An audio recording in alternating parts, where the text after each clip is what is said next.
আসসালামু আলাইকুম প্রিয় বিসিএস ও সকল চাকরি প্রার্থী ভাই ও বোনেরা, আশা করি ভালো আছেন। আমি আজকে আপনাদের মাঝে নিয়ে আসলাম বাংলা ভাষা ও সাহিত্যের যৌগিক ও রূঢ়ি শব্দের উপর 30টি এমসিকিউ এর বিশেষ একটি মডেল টেস্ট 2।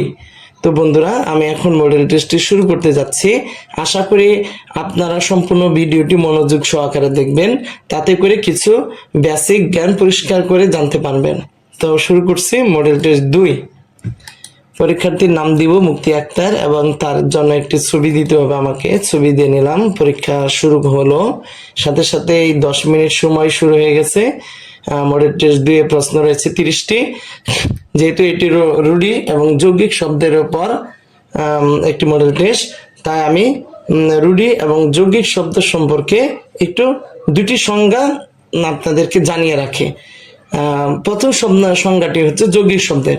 যে সকল শব্দের ব্যুৎপত্তিগত অর্থ ও ব্যবহারিক অর্থ একই রকমের তারা হচ্ছে যৌগিক শব্দ। আবার যে সকল উপসর্গ বা প্রত্যয় যুগে গঠিত শব্দের ব্যুৎপত্তিগত অর্থ ও ব্যবহারিক অর্থ সম্পূর্ণ আলাদা তাদেরকে রূঢ়ি শব্দ বলে।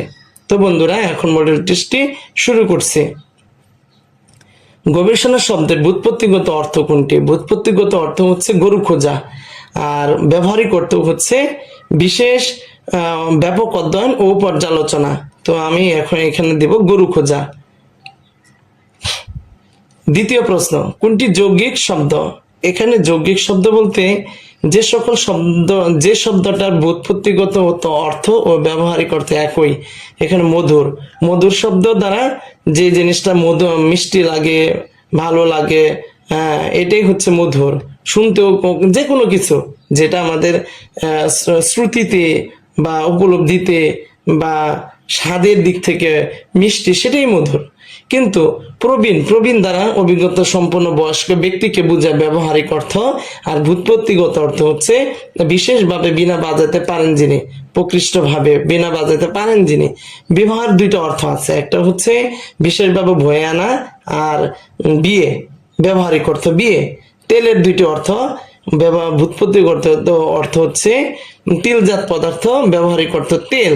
কাজে এই শব্দগুলোর মধ্যে মধুর শব্দটির ব্যুৎপত্তিগত অর্থ ও ব্যবহারিক অর্থ একই হওয়ায় এটি যৌগিক শব্দ। তো বন্ধুরা, নিচের কোনটি রূঢ়ি শব্দ? এটা প্রবীণ। আমি এর আগের প্রশ্নে বলে ফেলেছি। প্রবীণের ব্যুৎপত্তিক অর্থ হচ্ছে প্রকৃষ্টভাবে বীণা বাজাতে পারেন যিনি, আর ব্যবহারিক অর্থ হচ্ছে অভিজ্ঞতা সম্পন্ন বয়স্ক ব্যক্তি। যেহেতু ব্যুৎপত্তিগত অর্থ এবং ব্যবহারিক অর্থ একই, তাই এই প্রবীণ শব্দটি একটি রূঢ়ি শব্দ। কোনটি রূঢ়ি শব্দের উদাহরণ? এখানে হচ্ছে তৈল। কিছুক্ষণ আগে বিষয়টা বলে ফেলেছি বন্ধুরা, তাই সহজেই বুঝে ফেললাম এই শব্দটি হচ্ছে রূঢ়ি শব্দ। সন্দেশ কোন শ্রেণীর শব্দ? আমরা জানি সন্দেশ সে দুটি অর্থ আছে। ব্যবহারিক অর্থ হচ্ছে মিষ্টি বা মিষ্টান্ন, আর ব্যুৎপত্তিগত অর্থ হচ্ছে সংবাদ।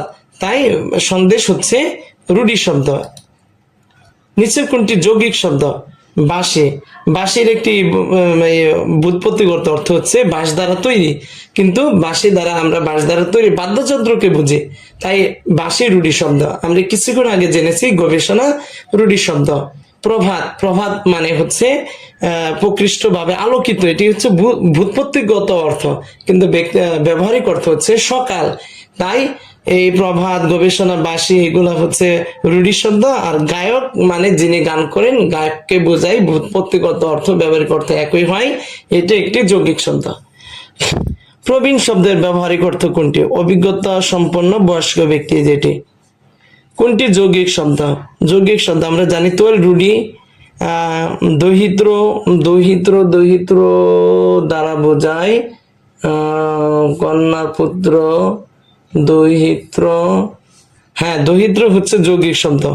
মহাযাত্রা যৌগরূঢ় শব্দ, কারণ মহাযাত্রা একটি সমাস গঠিত শব্দ। কারণ এবং যৌগরূঢ় শব্দের সংজ্ঞা হলো সমাস গঠিত যে সকল শব্দের অর্থ সমসমান পদগুলোর অনুগামী না হয়ে আলাদা অর্থ প্রকাশ করে তাদেরকে যৌগরূঢ় শব্দ বলে। মহাযাত্রা মানে মহাসমারোহে যাত্রা, কিন্তু আলাদা অর্থ হচ্ছে মৃত্যু, তাই এটা যৌগরূঢ়। তৈল এটা হচ্ছে রূঢ়ি শব্দ। রেশম এটা আমার জানা নেই এটা কোন শব্দের মধ্যে পড়ছে, তবে দহিত্রটাই হবে এখানে আমার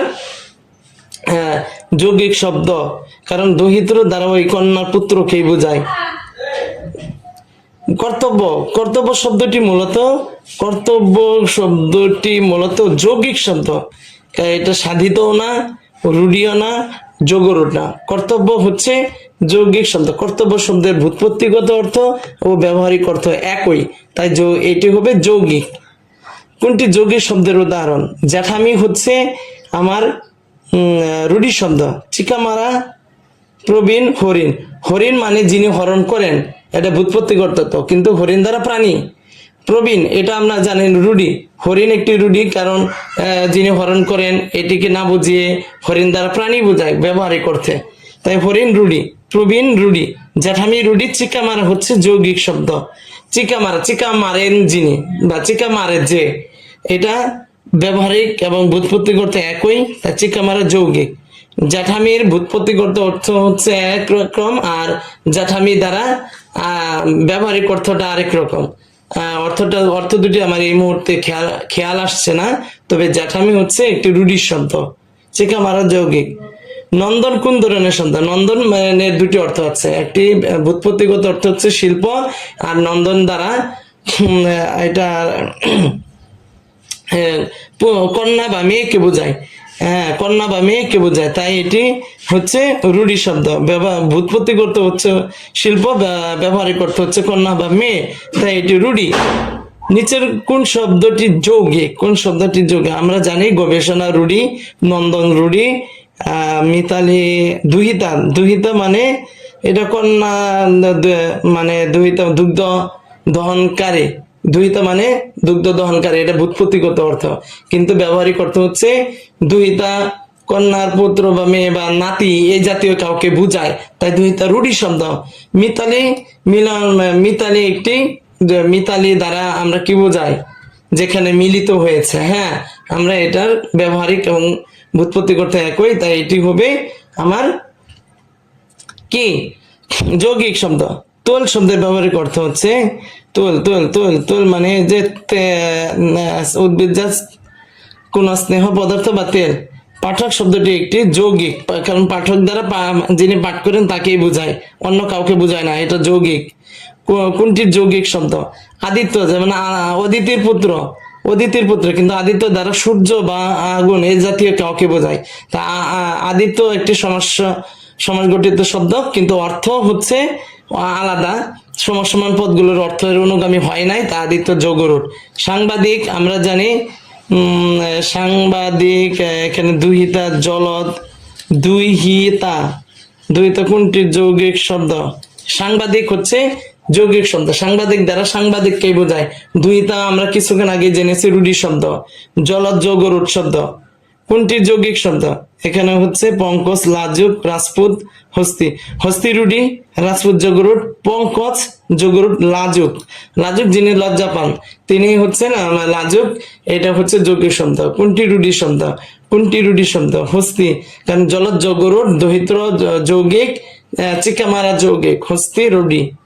নিচের কোনটি রূঢ়ি শব্দ? নিচের কোনটি রূঢ়ি শব্দ বলছে? বাঁশি, কারণ এর দুটি অর্থ। ভূৎপত্তিগত অর্থ হচ্ছে বাঁশ দ্বারা তৈরি, কিন্তু আলাদা হচ্ছে আমার কি বাদ্যযন্ত্র। যেহেতু সময় শেষ, আমি দ্রুত শেষ করবো। অর্থ অনুসারে হরিণ কোন ধরনের রূঢ়ি? প্রবাদ শব্দের ভূৎপত্তিগত অর্থ কোনটি? ভূৎপত্তিগত অর্থ হচ্ছে প্রকৃষ্টভাবে আলোকিত, ব্যবহারিক অর্থ সকালবেলা। প্রবাদ একটি রূঢ়ি শব্দ। কোনটি রূঢ়ি শব্দ? কোনটি রূঢ়ি শব্দ? বিবাহ, বিবাহ মানে বিশেষভাবে বহন করে আনা, ভূৎপত্তিগত অর্থ, কিন্তু বিয়ে ব্যবহারিক অর্থ, তাই এটি রূঢ়ি। সন্দেশ মূলত কোন অর্থে ব্যবহৃত হয়েছে? সন্দেশ, সন্দেশ মূলত সংবাদ, ব্যবহারিক অর্থ হচ্ছে মিষ্টি। পাঞ্জাবি কোন শ্রেণীর শব্দ? পাঞ্জাবি রুট বা রূঢ়ি শব্দ, এটি হবে রূঢ়ি শব্দ। এটা যৌগিক, মৌলিক, যোগরূঢ় কোনটি না। পাঞ্জাবি কোনটি রূঢ়ি শব্দ? কোনটি রূঢ়ি শব্দ? এটা হলো দুহিতা। দুহিতা কিছুক্ষণ আগে বলেছি, দুহিতার দুটি অর্থ, ভূৎপত্তি ও ব্যবহারিক অর্থ আলাদা, তাই এটি রূঢ়ি। নিচের কোনটি রূঢ়ি শব্দ? নিচের কোনটি রূঢ়ি শব্দ? আদিত্য হবে না প্রভাত। প্রভাত, প্রভাতের দুটি অর্থ, প্রকৃষ্টভাবে আলোকিত, আর ব্যবহারিক অর্থ সকালবেলা, তাই এটি রূঢ়ি। কোনটি রূঢ়ি শব্দের উদাহরণ? জ্যাঠামি। পঙ্কজ রাশি রাশি গাড়িওয়ালা আমরা জানি যৌগিক, পঙ্কজ যোগরূঢ় রাশি রাশি দ্বিরুক্তি। নিচের কোনটি যৌগিক শব্দের উদাহরণ? নিচের কোনটি যৌগিক শব্দের উদাহরণ হচ্ছে মেয়েলি। কোনটি রূঢ়ি শব্দ? কোনটি রূঢ়ি শব্দ? গবেষণা। গবেষণা একটি রূঢ়ি শব্দ, কারণ ব্যুৎপত্তি ও ব্যবহারিক অর্থ আলাদা। শব্দার্থ অনুসারে বাংলা ভাষার শব্দসমূহকে কয়টি ভাগে ভাগ করা যায়? 3টি ভাগে। একটা যৌগিক, রূঢ়ি, যোগরূঢ়। যে সকল শব্দের ব্যুৎপত্তি করতে ও ব্যবহারিক অর্থ অভিন্ন একই রকম সেগুলোকে বলে যৌগিক শব্দ। তো বন্ধুরা পরীক্ষাটি জমা দিই, দেখা যাক কি হয়। হ্যাঁ, কত স্কোর করি? ও মাই গড, মুক্তি একটা 30-এ 30, 30-এ 30 পাস, প্রথম স্থানে আছেন। এই যে এখন দেখুন নিচে ব্যাখ্যা সহকারে দেখাচ্ছে। নিচে কিন্তু প্রত্যেকটা প্রশ্নের সঠিক কোনটি, ভুল কোনটি, এগুলো এখন ব্যাখ্যা দেখাচ্ছে। তো বন্ধুরা পরবর্তী ভিডিওটি হবে যোগরূঢ় শব্দের উপর বিশেষ মডেল টেস্ট 3। তো সেই পর্যন্ত ভালো থাকবেন এবং চ্যানেলটি সাবস্ক্রাইব করে দিবেন এবং পাশে থাকার জন্য এবং সবার আগে নোটিফিকেশন পাওয়ার জন্য বেল আইকনটি ক্লিক করে রাখবেন। তো ধন্যবাদ বন্ধুরা, আশা করি ভিডিওটি আপনাদের ভালো লেগেছে এবং বেসিক জ্ঞানের উপর কিছুটা হলেও আপনাকে বেসিক জ্ঞান ক্লিয়ার করতে সাহায্য করেছে।